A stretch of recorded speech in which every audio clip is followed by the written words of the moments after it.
Hello my dear student, I hope आप सभी अच्छे होंगे। और जैसे कि आपको पता है, हम ह्यूमन रिसोर्स मैनेजमेंट का सेकेंड यूनिट अभी गो थ्रू कर रहे हैं। और आज का हमारा एक बहुत स्पेशल टॉपिक स्टार्ट हो रहा है, that is called recruitment. Hello my dear student, कैसे हो आप सभी? आई होप आप सभी अच्छे होंगे। और देखो, हमारा आज का जो टॉपिक गो थ्रू होने वाला है, रिक्रूटमेंट पर हमारा लास्ट वीडियो गया था।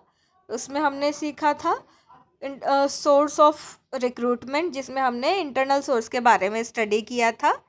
अब देखते हैं हमारा सेकंड सोर्स कौन सा है जहाँ से हम रिक्रूटमेंट करते हैं।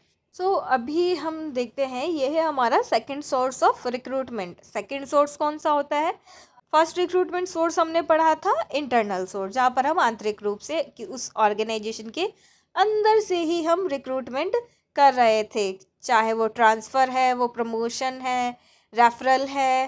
ठीक है, इन तरीक़ों से हम यहाँ पर रिक्रूटमेंट कर रहे थे। हमारा सेकंड सोर्स आता है एक्सटर्नल सोर्स ऑफ रिक्रूटमेंट, मतलब बाहरी क्राइटेरिया। अब बाहरी रूप से उस ऑर्गेनाइजेशन के बाहर से हम रिक्रूट करेंगे।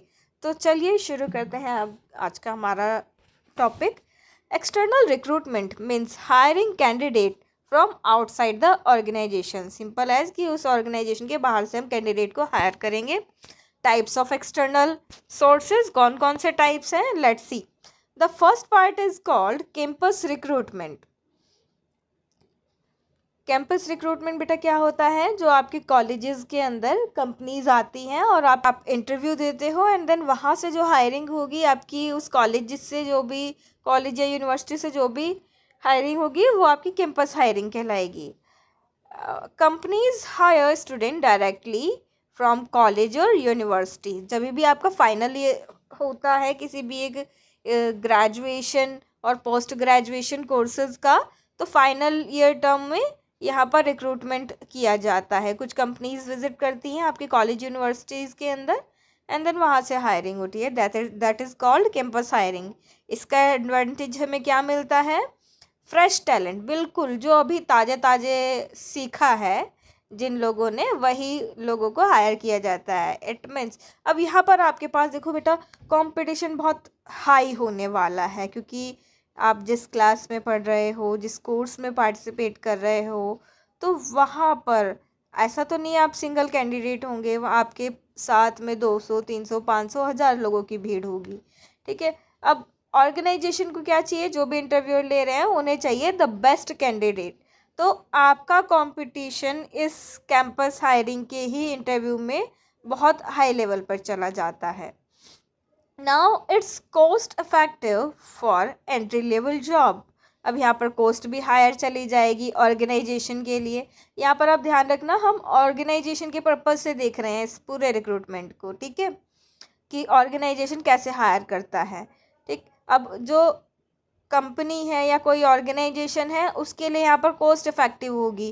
फर्स्ट तो उसे एक टैलेंटेड पर्सन चाहिए। अब उन्हें किसी कॉलेज विजिट करना होगा, कहीं कोऑर्डिनेशन करना होगा, एडवर्टीजमेंट होंगी, तो इस तरीके से बहुत सारा कॉस्ट यहाँ पर इनका लगेगा। The next part is advertisement. Advertisement क्या है? Jobs are advertised through newspapers, website, social media and television etc। Advertisement के थ्रू किन्हीं जॉब्स को पोस्ट किया जाता है through the newspaper, website, social media and television. और बहुत सारी ऐसे पोर्टल भी होते हैं हमारे जो नौकरी प्रोवाइड कराते हैं। अब इसका एडवर्टाइजमेंट का क्या एडवांटेज हमारे पास रहने वाला है, let's see. Reach a large audience. सबसे पहले कि यहाँ पर एक बहुत बड़ा ऑडियंस क्राइटेरिया मिल जाता है उस ऑर्गेनाइजेशन को। ठीक है, यूज़फुल फॉर मास रिक्रूटमेंट। अगर बहुत बड़ा हायरिंग किया जा रहा है, लाइक 50 और 100 पीपल आप कोई भी ऑर्गेनाइजेशन हायर कर रहा है, उस मोमेंट पे ये बहुत अच्छा काम रहता है कि आप एडवर्टाइजमेंट कर दें। और जब कंपनी को रिक्रूटमेंट करना है 2, 4, 10 लोगों का, तो सिंपल एज वो इंटरनल हायरिंग करेंगे या फिर वो इंटरनल सोर्स के थ्रू रेफरल मंगाते हैं।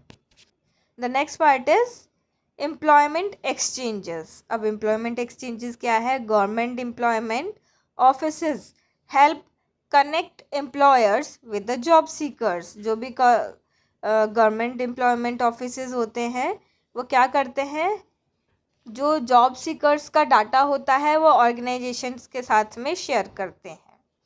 ठीक है। The next part is recruitment agencies. बहुत सारे आपको ऐसे कंसल्टेंसी सर्विसेज वाले ऐसी वेबसाइट्स मिल जाएंगी। लोकल एरिया में ऐसे बहुत सारे लोग होते हैं जो रिक्रूटमेंट एजेंसी खोल कर बैठे होते हैं। उनका सिंपल सा फंडा होता है कि जो भी वैकेंसीज मार्केट के अंदर अवेलेबल है, वैकेंसीज पर फ्रेश कैंडिडेट्स को हायर करवाना। Specialised agencies help organisation find suitable candidate. ठीक है, इस तरह की एजेंसीज क्या करती हैं, किसी भी ऑर्गेनाइजेशन को कैंडिडेट्स प्रोवाइड करती हैं।